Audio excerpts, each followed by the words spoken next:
सेठ साहब, प्रोग्राम शुरू होने से पहले आप बात करें तो कुछ तो उससे मुझे याद आया, तिगनी का नाच नचाना। हाँ, आपको पता है ना तिगनी का नाच क्या होता है? बताएं। और आपको ये भी पता होगा कि तिगनी का नाच आजकल कौन नाच रहा है? बताएं। लेटर्स। खतों ने हुकाम को तिगनी का नाच नचा रखा है, और वो ऐसे कि 6 जजेस ने जो खत लिखा उसका कंटेंट बहुत खतरनाक था।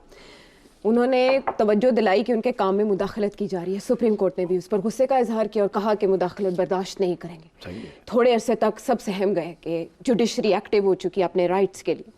उसके बाद नामालूम खतूत का सिलसिला शुरू हुआ। नामालूम इसलिए कि उसके ऊपर लिखा तो होता था कि ये नामूसे पाकिस्तान पार्टी की तरफ से आ रहे हैं, जमात की तरफ से आ रहे हैं, या कोई ऐसी तंजीम है जिसकी तरफ से खतूत आ रहे हैं। ख़वातीन के नामों के साथ भी आए। उनके अंदर से पाउडर निकला। सबकी तो जो इस तरफ हो गई कि ये पाउडर क्या हो सकता है मुमकिन तौर पर। अच्छा, पाउडर की तहकीक आपने कहा आधे घंटे का कल काम है, जैसे आपने कहा ये उसके बाद फोरेंसिक एजेंसी की रिपोर्ट भी आ गई। नहीं, वो एंथ्राक्स जो अमेरिका में निकल रहा था खतों के लिफाफों से, वो नहीं है। ये है आर्सेनिक 10% के करीब, कुछ मिलीग्राम उसकी उन्होंने मिकदार बताई, जो कि ख़तरनाक नहीं होता, डेंजरस लेवल्स नहीं है। बेशक उन्होंने ख़तरे का निशान साथ बनाया हुआ था जो खतूत है। अब आपसे मैं ये बात कर रही हूँ सेठी साहब, देखें कितना इंटरेस्टिंग है ये कि मैं एक वक्त में आपसे 6 जजेस के कंटेंट के ऊपर बात कर रही थी कि वो जो थ्रेट्स उन्हें मिल रहे हैं वो हमारे जुडिशल सिस्टम को कैसे मुतासिर करेंगे, और आपने बताया कि कैसे in the long run impact हो सकता है। लेकिन आज मैं आपसे वो डिस्कस नहीं करी, मैं आज आपसे डिस्कस कर रही हूँ शॉर्ट टर्म में कुछ नहीं होना। शॉर्ट टर्म में कुछ नहीं होना। तो देखें वो इस तरह से कुछ नहीं हुआ। वो मामला लपेटा इस तरह से गया कि आज सारे मीडिया पे डिस्कस ये हो रहा है कि ये ख़त भेजे किसने, कहाँ से आए हैं ये ख़त, किसने भेजे हैं ये ख़त, और क्या लिखा है उन खतूत में। अच्छा, बंदा ट्रेस नहीं हो रहा किसने भेजे हैं, कैमरास की फुटेज भी नहीं मिल रही, कैमरे भी ख़राब हैं। और उसके बाद रेड अलर्ट जारी कर दिया गया है कि आइंदा जितने ख़त आएंगे हाई प्रोफाइल लोगों को, वो सब आप चेक करेंगे। लेकिन इस सारी चीज़ से आपको समझ आ रही है पिक्चर के बन क्या रहा है, फोकस जा किधर रहा है? हाँ जी, आपको याद होगा कि हमने कल के प्रोग्राम में मैंने जिक्र किया था कि 2 थियरीज़ हैं, कंस्पिरेसी थियरीज़। मैंने कहा था एक कंस्पिरेसी थियरी तो ये है कि इस्टेब्लिशमेंट की तरफ से जी किसी ने इशारा किया है, पुश बैक की है जी, और एक ये है कि पीटीआई ने कोशिश की है कि इस्टेब्लिशमेंट और जुडिशरी के दरमियान एक दरार डाली जाए और शापन किया जाए, कॉन्ट्रडिक्शन, और इस्टेब्लिशमेंट प्रेशर में आ जाए, और इस्टेब्लिशमेंट प्रेशर में आ जाए। तो अगर ये इस्टेब्लिशमेंट के खाते में चले जाते हैं ये ख़त जी, तो अब देखना ये है कि इन दोनों थ्योरीज में से कौन सी थ्योरी प्रिवेल करने जा रही है। हाँ। अच्छा, अब इससे 2-3 चीज़ें मैं कहना चाहूँगा। पहली बात तो ये कि आपने कहा कि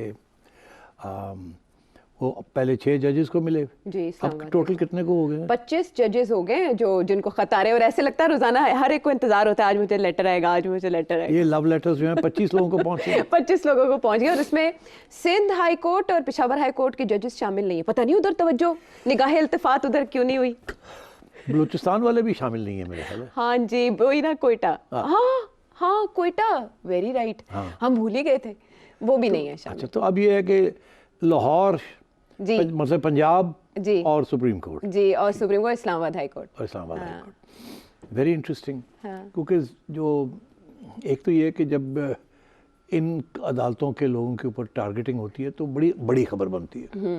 पेशावर के अंदर तो चीफ जस्टिस भी हार्ट अटैक से मर जाए तो एक दिन की खबर है, दूसरे दिन की खबर नहीं है, ऐसी है ना। सिंध हाई कोर्ट के चीफ जस्टिस के बेटा अफवाह हो जाए तो 2 दिन की खबर है, उसके बाद खबर ही नहीं है। हाँ, न्यूज़ वर्दी उधर नहीं तो ये है पंजाब है ना, पंजाब सेंट्रिक, जी जी, इस्लामाबाद और पंजाब सेंट्रिक, सुप्रीम कोर्ट और इस्लामाबाद हाई कोर्ट सेंट्रिक, सारे फैसले यहीं से होते हैं। जी जी, बड़े फैसले, और स्पेशली अगर पीटीआई के पॉइंट ऑफ व्यू से हम देखें, वैसे तो पेशावर हाई कोर्ट से भी आए, हो रहे हैं फैसले। तो मैं समझता हूँ कि इसके हमें देखना ये चाहिए कि ये जो आपने इशारा किया कि जी ये ख़त आने के साथ सब भूल गए हैं वो जो पहला इशू था जजेस का, सारे लोग अब फोकस हो गए हैं खतूत के ऊपर और एंथ्रैक्स और आर्सेनिक के ऊपर, और कैमरे नहीं है, और शहबाज साहब कह रहे हैं हम इन्वेस्टिगेशन करेंगे, खुद चले गए हैं छुट्टियां मनाने जा रहे हैं और कुछ और हो ही नहीं रहा। और उधर से वो जो जजेस का मामला था वो भी मुलतवी हो गया टिल आफ्टर ईद, 29 अप्रैल, वहां तक ईद के भी बहुत तो मतलब है वो भी जिन्होंने कहते ना कि तुसी हाँ क्या? खड्डे लाइन लाता है, खुड्डे लाइन। खुड्डे लाइन लाता है, वो भी हाली कुछ नहीं होना। तो ये भी जो आया है इसके साथ फोकस शिफ्ट हो गया। तो जितनी बड़ी खबर बन रही थी जो, वो लोग उधर उधर तवज्जो ही नहीं दे रहे। पर जिसकी भी ये स्कीम है तो है तो बहुत ज़बरदस्त। तो इसलिए मतलब ये है कि फिर वी हैव टू डिटरमिन कि इसके और क्या असरात हैं। पहली बात तो ये है कि ये जो ऑर्गेनाइजेशन जिसका नाम लिया गया है, जी जी, मेरी इतला के मुताबिक ये पहली दफ़ा ये नाम सामने आया। आपकी इन्वेस्टिगेशन क्या शो करती है? एक्चुअली मैंने जब देखा तो तहरीके नामूसे रिसालत तो एग्जिस्ट करते हैं ऑलरेडी, हाँ जी, और इसके अलावा तहरीक इस्तेहकाम पाकिस्तान, इस तरह की भी जमातें एग्जिस्ट करती हैं, बट ये नाम तहरीक नामूसे पाकिस्तान मतलब रातों रात बनाया गया। हाँ। और लगता है ऐसे है जैसे पहले से एग्जिस्ट करती है, क्योंकि इसी किस्म के नाम 2-3 और ऑर्गेनाइजेशंस हैं। जी जी, ऐसे ही है ना? जी जी। तो ये तो रात के अंधेरे में जब बदी की ताकतें जोर पकड़ती हैं तो उस वक्त ये ऑर्गेनाइजेशन अच्छा, उनके इरादे तो बहुत नेक है। वो कहते हैं जुडिशल सिस्टम की इस्लाह होनी चाहिए अगर आप अच्छा। कंटेंट कुछ मुबैना तौर पर जो डिस्कस अच्छा, हो तो रहा है। अब ये है कि अब मैं समझता हूँ कि ये जो बात निकली है कि 10% आर्सेनिक है, जी, मैं समझता हूँ इस टेबल के ऊपर आर्सेनिक बैठी है। अच्छा, हाँ, वो कैसे? आपके बाल, मेरे बाल अरे चेयर पे कर आपके दे बाल के अंदर आर्सेनिक है। हाँ हाँ, आप डाई करती हैं कभी कभी? समटाइम्स या जब आप डाई करती है ना, डाई के अंदर आर्सेनिक होती है। तो आज अगर एक कंघी लेके आपके बाल किए जाएं, उसको एनालिसिस के लिए दे दिया जाए, उसमें से आर्सेनिक की भी ट्रेसेस निकलेंगे। तो आर्सेनिक इज इजीली अवेलेबल। अब ये it is found in the atmosphere, ये भी कहा जाता है। और वो इतना और है, harmful- दैट्स सेपरेट। वो तो Okay. That is we live with it. But arsenic is not difficult to get. It's a Okay. poison, but it's also used in various concoctions, Okay. like hair dyes and so on. तो मैं ये कहता हूँ कि ये तो कोई मुश्किल काम नहीं था। दूसरी बात ये है कि इतनी देर क्यों लग रही है पता करने में कि इसमें है क्या। मैंने अभी आपसे कहा ना कि ये तो आधे घंटे की बात है। तो अब अरेस्ट भी कोई नहीं हो रहे। या तो होता ना कि अरेस्ट हो जाते, अरेस्ट भी कोई नहीं हो रहे। सर साहब, कैमरे भी आउट ऑफ ऑर्डर है। हाँ, सारा कुछ ही ऐसे लगता है कि कुछ इसमें निकलना ही कुछ नहीं है। जैसे वो चट्टा साहब की प्रेस कॉन्फ्रेंस आई तो ऐसे लगा कि ढह जाएगा सारा तो महल। मैंने आपसे यही कहा था, याद होगा आपको, हाँ। कि छठा साहब भी चले जाएंगे, गायब हो जाएंगे, खबर ही कोई नहीं आनी। और वो कमेटी जो इतनी तहकीकात बड़ी करेगी- खबर थी वो। जी जी, हिला और दिया था वो दिन है followers और आज को। का दिन है, उसके ऊपर कोई आगे बात Development नहीं है। ना ऑपोजिशन ने बात की है, और चट्टा साहब पता नहीं किधर है, और छठा साहब सेफ हाउस में कहीं बैठे हालांकि हुए उनका जमीर जाग गया था रिटायरमेंट से हाँ, पहले। हाँ। तो एक तो ये, दूसरी एक और चीज़ भूल गए आप। क्या? एक साहब थे जिन्होंने कोशिश की थी इमरान खान को असैसिनेट करने की। जी जी, याद है आपको? वजीराबाद इंसिडेंट। जी, याद है जी आपको? बिल्कुल।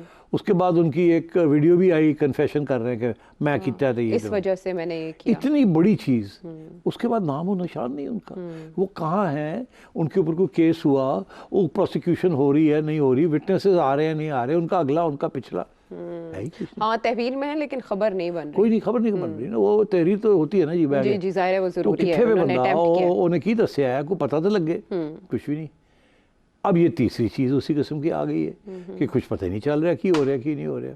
तो जाहिर है मैंने जो थेरीज उस दिन पेश की थी, अब ऐसे है कि बैलेंस जो है ना वो टिल्ट हो रहा है कि इसमें शायद पीटीआई का हाथ नहीं है, और ये बेसिकली पुश बैक ही है।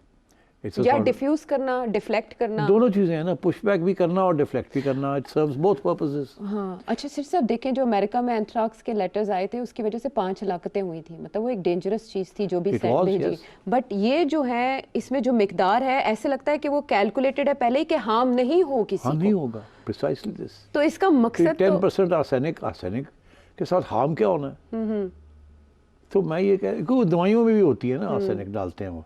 अच्छा, तो अब ये बेसिकली आपने इशारा किया कि डाइवर्जन करनी है। जी जी, डाइवर्जन तो हो गई ना। हाँ देखें ना, आप और मैं और डिस्कस ही फिर करें। ये भी कि जजेस को उसके अंदर जो खत के अंदर लिखा है कि आपने जो रास्ता इख्तियार किया इसके नताइज हो सकते जी। हैं, तो वो एक वेल्ड किस्म की थ्रेट भी है।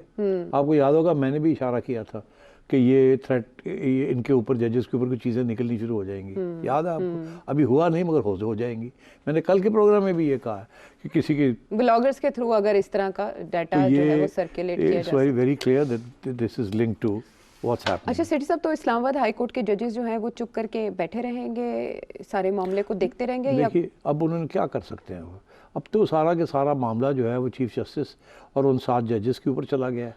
अगर बाकी साथ ही हाई है। कोर्ट्स के जजेस भी लेटर लिखें और बात तो करें वो तो लिखेंगे तो वो उसी में अंदर इंक्लूड होता जाएगा। अब तो वो एक चीज़ शुरू होगी ना, और अब तो चीफ जस्टिस कह रहे हैं कि फुल कोर्ट बैठेगा। जी।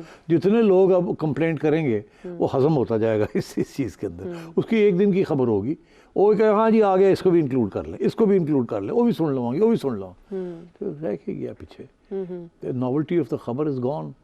और ये जो सारे कंप्लेंट्स आएंगे एकदम, ये जब वो जज्ब हो जाएंगे उस एक इंक्वायरी के अंदर जहाँ सब बैठे हुए हैं, तो बात कहीं भी नहीं जाएगी, कहीं भी नहीं जाएगी। या तो होता ना कोई बड़ा एक केस होता या दो केसेस जहाँ नाम भी लिए जाते। अब मैं आपसे कब से कह रहा हूँ, नाम वाम जो है ना कोई नहीं लेगा, और अगर लेगा भी तो फौरन स्ट्रेट अवे डगी, तो फिर आप आगे नहीं बढ़ सकेंगे। एक एफिडेविट आ जाएगी कि जी झूठ बोल रहे हैं। जी। और कौन सा जज है मुझे ये बताएं जो एक्चुअली, अब ये पहली स्टेज थी ना कि सब ने मिल के कहा कि हमारे साथ इस किस्म की थ्रेट्स आती रही जी। हैं। क्या कोई किसी ने नाम लिया किसी नहीं। कर्नल का, किसी ब्रिगेडियर का? नहीं लिया ना। आगे कोई लेगा? बिकॉज देखिए, जब आप नाम लेने से कतरा रहे हैं, नहीं नाम रहे थे, तो फिर आप क्या बात क्या कर रहे हैं? मेरा ख्याल है ये apart from a general push back, okay. और इसमें इतनी हिम्मत नहीं है हमारी जुडिशरी में कि लोगों को नाम लिए जाएं और जजेस उनको बुला लें और बैठ के उनकी। लेकिन अगर फुल कोर्ट होगा तो उसमें वो जज हेड करेंगे, उसको लीड करेंगे जो इससे पहले नाम ले चुके हैं, और बाद में फिर वो फैज़ाबाद धरने में भी बड़े इंटरेस्टेड दिखाई दिए, और फिर भुट्टो केस भी उन्होंने उठा लिया, यानी कि वो डेयरिंग है काजी फायजी साहब। अब जब वो इस केस को टेकअप करेंगे तो ज़ाहिर है इस्लामाबाद हाई कोर्ट भी वहाँ, उनके जजेस को भी वहाँ पर बुलाया जाएगा, उनसे भी सबको बुलाया, सब बैठे होंगे, फिर खबरें यार, बुलाया बनेंगी क्या ना। जाएगा, बैठे होंगे वहाँ। इस्लामाबाद हाई कोर्ट के जजेस नहीं, उनको तो बुलाया जा सकता है, तो बुलाएंगे भी पूछने के सुप्रीम लिए। कोर्ट में हाँ, जज के सामने जज। तो क्योंकि इट्स इन्वेस्टिगेशन ना। अच्छा। एक बंदे ने कोई चार्जशीट लगाई है तो उनसे पूछना तो होगा ना। तो पूछ लेंगे उनको। तो जो चीज़ एक कमीशन नहीं कर सकता था, सुप्रीम कोर्ट वो कर पाएगी और एक रास्ता निकल आएगा। नहीं, मेरा नहीं ख्याल कोई रास्ता निकलेगा। I don't think so. Full court से भी नहीं, कुछ नहीं निकलना। जैसे भुट्टो रेफरेंस में किया इन्होंने, या किसी और केस यार वो आईएसआई का केस, असगर खान का केस कितने साल, 10 12 14 साल चला, क्या निकला? कुछ भी नहीं निकला उसमें से। तो कुछ ऐसी चीज़ें होती हैं जहाँ you are faced with very powerful opponents, और आपकी इतनी स्ट्रेंथ नहीं होती कि आप उनको हॉल अप करें। ये बाय द वे सिर्फ पाकिस्तान में नहीं, this is everywhere. In America जहाँ डीप स्टेट होती है ना, डीप स्टेट को हाथ कोई नहीं लगा सकता, क्योंकि रियासत के मफादात। हाँ, और रियासत के अलावा deep state is really a deep state, इसीलिए उसको डीप स्टेट कहते हैं।